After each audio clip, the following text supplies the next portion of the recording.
It has been a busy construction season, but with the weather shifting, we could see the last few projects start to wrap up. KREM 2's Brandon T. Jones live for us in Spokane right now. Brandon, it seems like all summer long we were driving in and around those cones. It was kind of crazy. It seemed like everywhere was under construction, but you actually learned more about the timeline. So how much longer can we expect these detours? Good morning.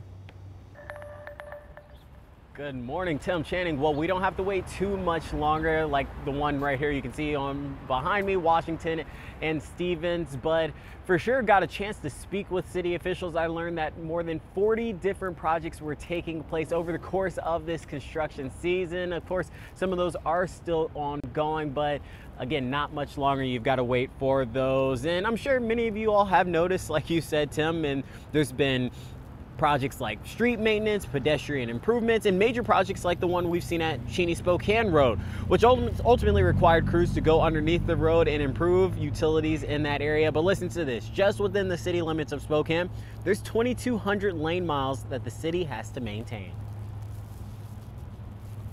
So that takes time, and it has to be done over a period of time. There's no way we can get it all done at one time. And this year has been challenging. We've had some very challenging detours, and we understand that, but especially Northeast Spokane, where you had, Bigelow Gulch with the county being done, the North Spokane corridor being done with WashDOT, and then we needed to do some work to tie into those projects as well.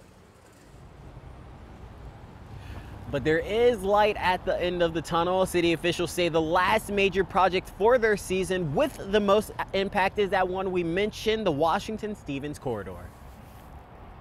But while we're doing that, we wanted to make sure we're looking at the full corridor so that we're not interrupting that corridor again next year or the year after. So we anticipate that that'll be fully functional here in the next month at the end of construction season. So we're looking at just a few more weeks of construction. End of October, beginning of November is when crews will officially be wrapped up with their season. Of course, there's still room for maybe spontaneous type of projects that pop up or things that may need to be fixed quickly.